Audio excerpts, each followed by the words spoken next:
What's up, everyone? So let's get into the DJI Pocket 2. Yes, Pocket 2, there's a Pocket 1. But before we dig into this, I'm gonna kind of jump on some of these other camera manufacturers. I'm gonna do a little rant because once you play with this product, it's one of those products that you don't think you really need until you see how good it works in so many different various conditions. You kind of look at Canon, Sony, Nikon, and you just kind of shake your head because it feels like they're sandbagging their products. They're protecting their market share, trying to upsell people to bigger and better products. So over the last 5 months, I've used this out in the field and here in the studio, and it's performed very well, surprisingly well. And we'll get into the specs, but let's get into the competition.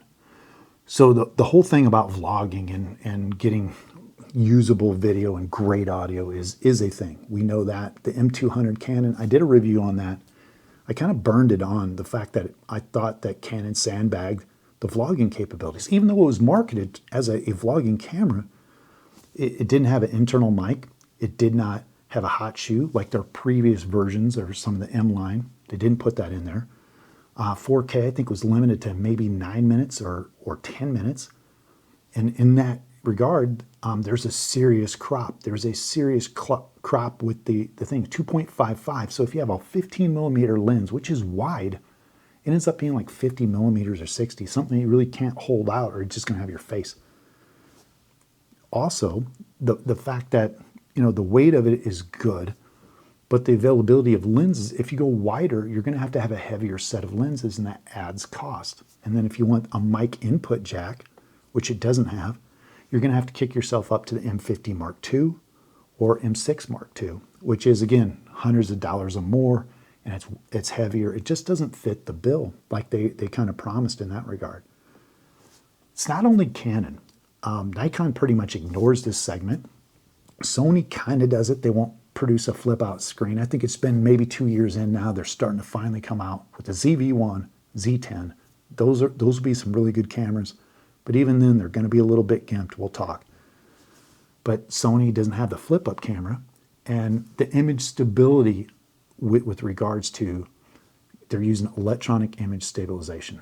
So most of the cheaper vlogging situations or camera systems, the main competitors to this camera system is the GoPro and the Insta360. Now, they use electronic image stabilization that kind of takes the image in, the video, and then it kind of stabilizes it as it works. But there's problems because it can interact with the data rates and the quality of the video if it's trying to do too much. It's got to offload. So some of the nice things about IBIS, in-body stabilization versus electronic stabilization, is you're moving around and you're doing a different part, or lens stabilization. This DJI Pocket 2 kind of fixes a lot of those issues because it has a gimbal. And it's able to kind of grab as much video information as possible, and it's already stabilized through the gimbal, so it's not having to process the video and doing some kind of weird 10-20% crop like most of the cameras, like the M200 will do.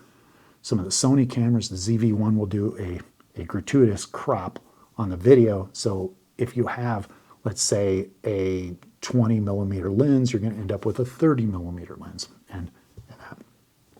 It also goes on with the audio. So as I mentioned, I've been out in the field 5 or 6 months now. You can take a look at my turkey video. You can take a look at my prairie chicken video and my wildlife gathering tracking and that. And then there are some videos that I've done with product reviews with this camera as well. And it's worked out pretty well. Audio quality is exceptional.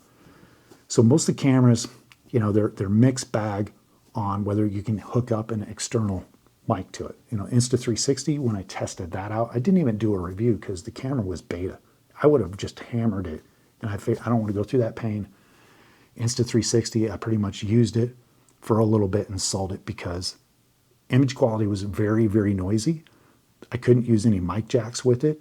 There was no support for it at the time. And I noticed when I moved around, used that electronic image stabilization, that I got a lot of artifacting, and that's just part of the thing. Now, the GoPro Hero, that's a more mature product, but it's still going to use the electronic image stabilization. So you're going to have some things. You're going to have some issues there. The ZV-1, good camera. Everyone likes it. 1-inch sensor, very good image, well, pretty good image quality. But here's the deal. You're going to have you're still not going to be on a gimbal. You're still going to use electronic image stabilization, the lens stabilization, and the mics, the onboard mics. Out of all the cameras I've used, I can literally say none of them I like just onboard microphone without using a shotgun mic, except this one. And I think that says something. So there's 5 mics in this little deal. This is greatly improved from the Pocket 1 where there's just 2, and the audio quality from the Pocket 1 was horrible. This sounds almost like a shotgun mic. Actually, it does sound like a shotgun mic. Check out a couple of those videos. You'll see. And then the ZV-1 onboard mic, people say, oh, it sounds good. I do not think so. I think it's really rough, it's really tinny, it's really hollow, where this sounds a lot better.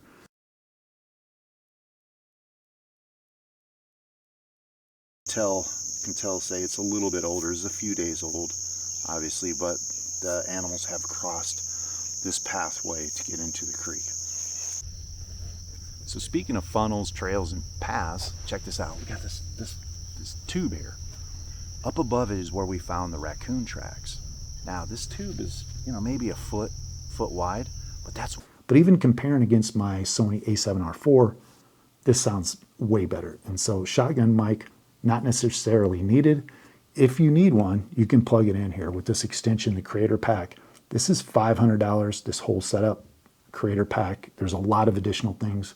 I highly suggest you get the Creator Pack because it comes with, guess what, a wireless mic system that's Bluetooth that syncs up right away.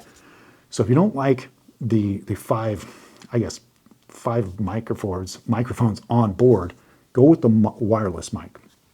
It just works. You click it on, it automatically syncs in, and it sounds just as good, if not better, than my wireless Go mic. Yeah, for an extra $200. So you can buy this base for $350, or buy the Creator Package, which you get the case, you get the stand, you get this extra battery with Bluetooth adapter. You can plug in a headphone, wireless mic, and with the Bluetooth adapter, you can hook up and sync up with an app. So the gimbal you can control, you can do everything. It's like having a second cameraman. You could automatically sit there and say, go follow, or you could put it on a tripod and walk around and the gimbal will follow you. In addition to that, you can manually adjust the camera angle, the zoom, because it does have like a little digital crop in zoom, has all these different features. You got 4K 24, 4K 30, 4K 60. None of my other cameras, outside of my Blackmagic cameras, do 4K 60 really. It's just one of those things that they just do not put in there. So yeah, it's a real deal. I can use this as kind of a spy. I can put it on a gimbal, or I should say a tripod outside of my blind and flip it around and look behind me. So if I'm in a bind where I don't want to make any noise looking behind me, if I'm behind a tree, or if I'm in a blind and I don't necessarily want to look out the port window and make noise, I can just have this swing around, look at my phone, and see what's behind me. And I can track animals that way, get video footage of it walking through the forest as I'm doing my photography and just kind of leave it alone. Again, it's like a second cameraman. It just does so many different things. Some of the other uses, you could use it to inspect automobile vehicles and pretty much underneath the car on a stick. You could do real estate. I've seen it done for real estate videos, for putting it in weird positions with the fly. And so the gimbal is so stable that it just puts all the other gear to shame. It just works. So audio, video's good. The sensor's a little bit bigger than your standard iPhone and Samsung, and it looks better. In my opinion, it looks better. And then we go up to the bigger stuff. The Micro Four Thirds gear, it's not as clean as that, or the 1-inch sensor, not as clean as that. Especially when you hit the lower lights, you start noticing a deterioration in image quality. But if you get fair to good light, you really won't notice a difference. In fact, this is so sharp at 60 frames a second. I like it. I actually like the way it looks outside of some of this other stuff that's out there now. Well, let's go over this for a moment. If we want to look at the things that could be improved in the next version, I would say the battery life. Battery life is not good. It's 55 minutes. Second, it gets really, really hot, really, really warm. Third, the camera shuts off at about an hour, or I should say 20 minutes if you don't wake it up. So you can have it remote and do all your camera work, But if you let it fall asleep after 5, 10, 15, 20 minutes, you have to go over and hit the reset the button. And that's burned me out in the field a few times. My wish list, I wish they would put out a 1-inch sensor or a micro 4/3 version of this.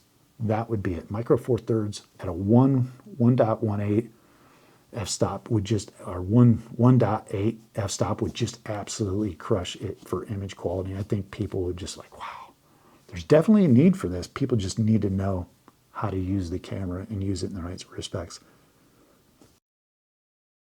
Yeah, that is about it, guys. That's my rant. That's my view. Pocket, the Pocket 2 greatly improved from the Pocket 1 camera. It seems like DJI they just went for it. They just like, let's just ram everything we can into this and make it work. And they're kind of carving out this niche for them to say, you know what? If Canon's going to ignore it, Sony's going to ignore it, Nikon, Olympus, no one cares about this, and there's people wanting this. You know, you could see a lot of people taking this stuff on vacation and getting great footage, really, really good footage that they're going to take their iPhone, they're going to take a camera system, and they're going to think, wow, you know, this will work better than this small sensor. And they're going to be surprised that there's a lot more to video than just a really good image. It's the audio stabilization and then the video quality. So that is it, guys. Let me know what you guys think. Comments, questions, concerns. Write them down, and I will get back with you as soon as I can. Thanks.